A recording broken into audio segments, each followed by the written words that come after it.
네, 안녕하세요. 곰돌입니다. 자, 오늘도 동아시아사 한번 공부해 보도록 하겠습니다. 이번 시간의 주제는요, 하나밖에 없어요. 인구 이동에 대한 내용을 한번 공부해 보도록 하겠습니다. 자, 인구 이동의 1차 요인인데요.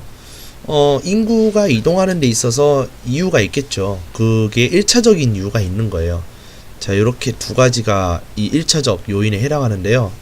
첫 번째가 기후변화 및 자연재해, 그 다음에 인구 증가로 인한 자연적 요인이라고 우리가 볼 수가 있겠죠. 자, 두 번째, 그것이 아니라 이런 자연적 요인이 아니라 정치적인 갈등, 그 다음에 이민족이 침략하면서 얘네들이 이제 다른 곳으로 이제 내몰리게 되었어요. 이제 그런 가능성 있죠. 예. 그런 경우는 우리는 정치적인 요인이다라고 이야기를 합니다. 결국 1차 요인에는 우리가 정리하면 자연적 요인과 그 다음에 정치적 요인이 존재해요. 자, 이런 자연적 요인과 정치적 요인이라는 이 1차 요인이 발생하고요. 이 1차 요인으로 인해서 2차, 3차 요인이 발생하게 됩니다. 거기에 대한 내용도 한번 보도록 할게요. 자, 2차 요인 대해서 볼게요. 2차, 3차에 대한 요인인데요. 그러니까 2차로 인해서 또 무엇이 발생하고 이러면 이게 3차고 4차고 이렇게 되는 거예요. 그런데 이 3차, 4차에 대한 내용은 이제 사실상 2차 요인을 통해서 설명이 다 할 수 있으니까 2차 요인으로 마무리를 한번 지어보도록 할게요. 자, 아까 1차 요인에 인해서 토착민과 이주민들이 이제 마찰을 일으키게 돼요. 자, 그래서 요 과정을 제가 하나 적어보도록 할게요. 원래 우리 땅에 토착민들이 살고 있었어요. 그런데 이주민이 들어왔네요. Hello fucking 이러잖아요, 그죠? 예. 이 이주민들이 들어와서 이주민과 토착민이 서로 이제 섞이는 과정을 펼쳐요. 그것이 바로 민족 융합이에요. 자, 그래서 이 민족 융합이 됐는데 이 민족 융합이 이제 끝날 무렵에 새로운 이주민이 들어와요.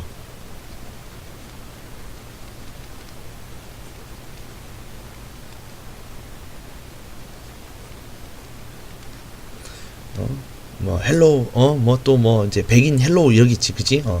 자, 어쨌건 새로운 이주민들이 들어오면서 이 기존에 있는 이주민과 이 이주민이 서로 대립각을 세워요.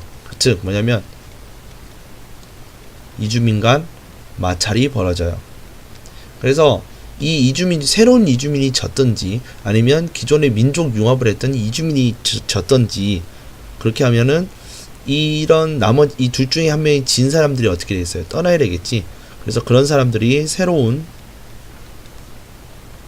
지역으로 이동을 합니다. 그죠? 이 새로운 지역에 이동을 하면 또 거기에 이제 만나는 새로운 토착민을 만나게 되겠죠. 접촉하게 되겠죠. 그렇죠? 자, 그러면은 어디로 들어가느냐? 바로 이주민 유입으로 다시 돌아가요.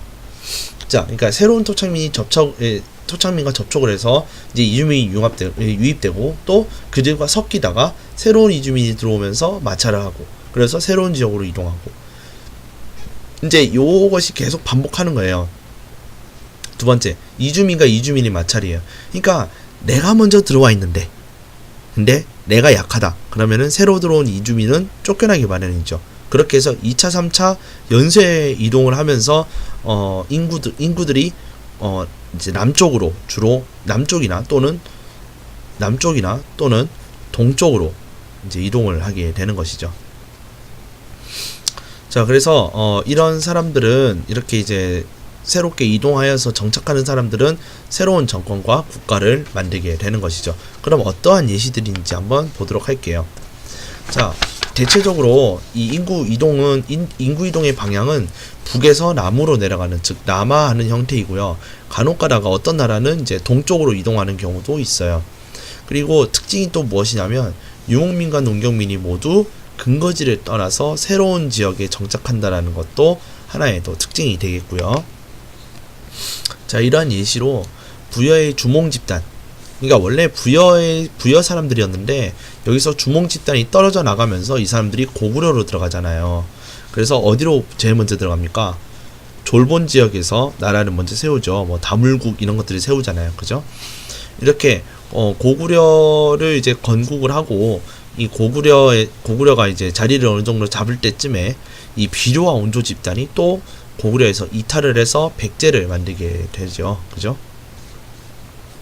그래서 얘네는 이제 한강 유역의 토착민과 결합을 하게 되는 겁니다. 네. 자, 그다음 세 번째. 이 고조선이 멸망을 해서 고조선에서 이제 떠나온 사람들은 경주 지역으로 내려와서 토착민과 결합하여 신라를 건국하는데 그 토대를 마련하게 됩니다. 자, 그럼 네 번째. 한사군의 유민들, 특히 이 한사군이 누구한테 이제 멸망을 해요? 대략적으로 고구려에 의해서 많이 멸망을 당하거든요. 이 고구려가 이제 쉽게 하면 이제 점령을 당하죠. 정복을 당하고 나서 한사군의 이제 유민들이 이제 고구려에서 좀 지내고 있다가 이 고구려에 도저히 못 살겠는 거예요. 아이 쌍놈 새끼 하면서 이제 내려가는 거예요.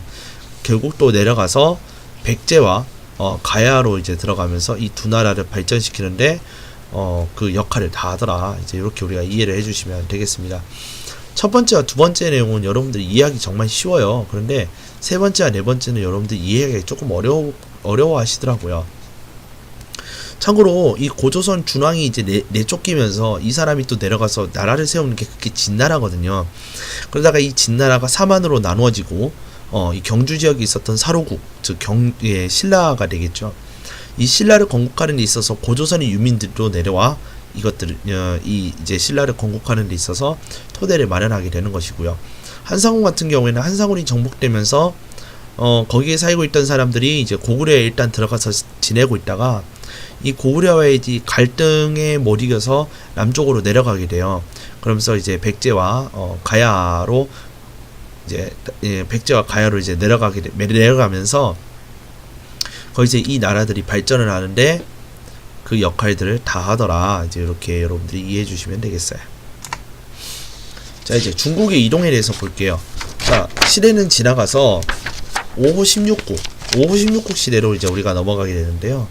먼저 5호의 남하, 즉 다섯 오랑캐가 드디어 남쪽으로 내려오게 됩니다. 그래서 이때를 우리는 뭐라 하냐면 5호 16국 시대다라고 이야기를 해요. 다섯 개의 이제 호가 뭐냐면 이제 오랑캐 호자라고 얘기하는데, 오랑캐 또는 유목민족, 우리식으로 얘기하면 오히려 오랑캐죠, 그죠? 그 다음에 이 얘네들의 대부분이 전부 다 사실 이 5호의 전부 다 뭐냐면 유목민족이에요. 그래서 이 다섯 부족의 유목민족들이 내려와서 16개의 나라를 세우는 이 시대를 우리는 5호 16국 시대라 얘기를 해요. 그래서 흉노, 갈, 저, 오환, 선비, 이제 요런 다섯 이제 오랑캐들이 내려오는데, 이 북조 지역을 이제 통일을 하는 이제 대업을 세우는 곳은 선비족의 부기가 되겠습니다. 그래서 부기가 하북 지방을 통일을 해요. 사실상 중국의 절반을 통일을 하는데, 이것을 우리는 이제 5호 16국 시대가 통일되었다라고 그래요.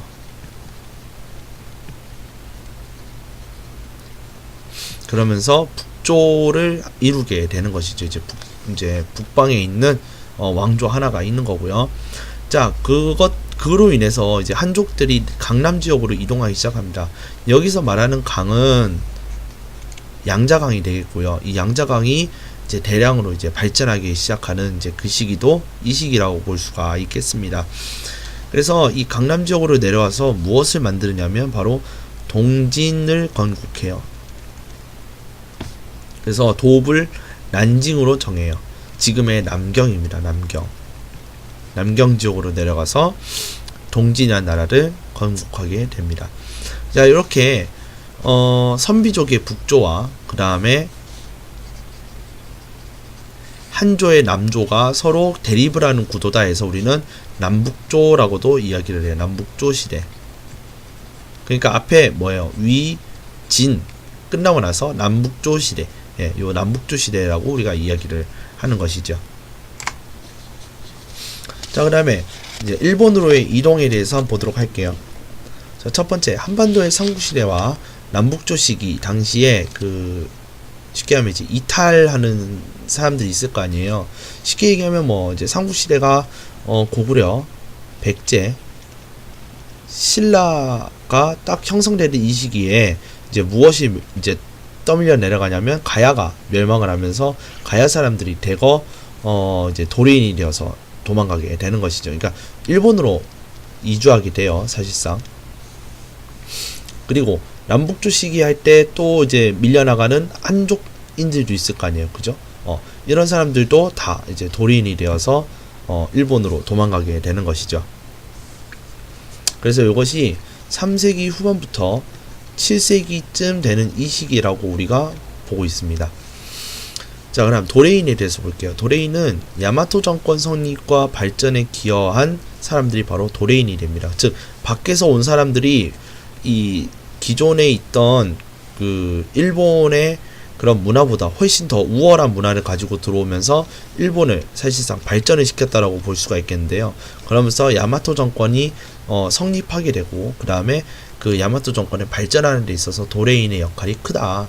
그렇지만 이거에 비해 그러면 이제 이렇게 했지만 이거에 이제 역효과로 하나가 무엇이 나오냐면, 이 워낙 이 기술 수준이 높은 일본 토착민들보다 수준이 높은 도레인들에 의해 밀려나게 돼요. 이제 일본 토착민들이 밀려나게 되면서 얘네들이 어디로 가게 되냐? 동쪽으로 이동을 하는 거예요. 다른 나라들은 다 남쪽으로 가는데 일본은 동쪽으로 갑니다. 그래서 일본이 하나, 둘, 자, 이렇게 세 개가 있으면 이제 여기가 이제 여기가 그거고요. 큐슈고요.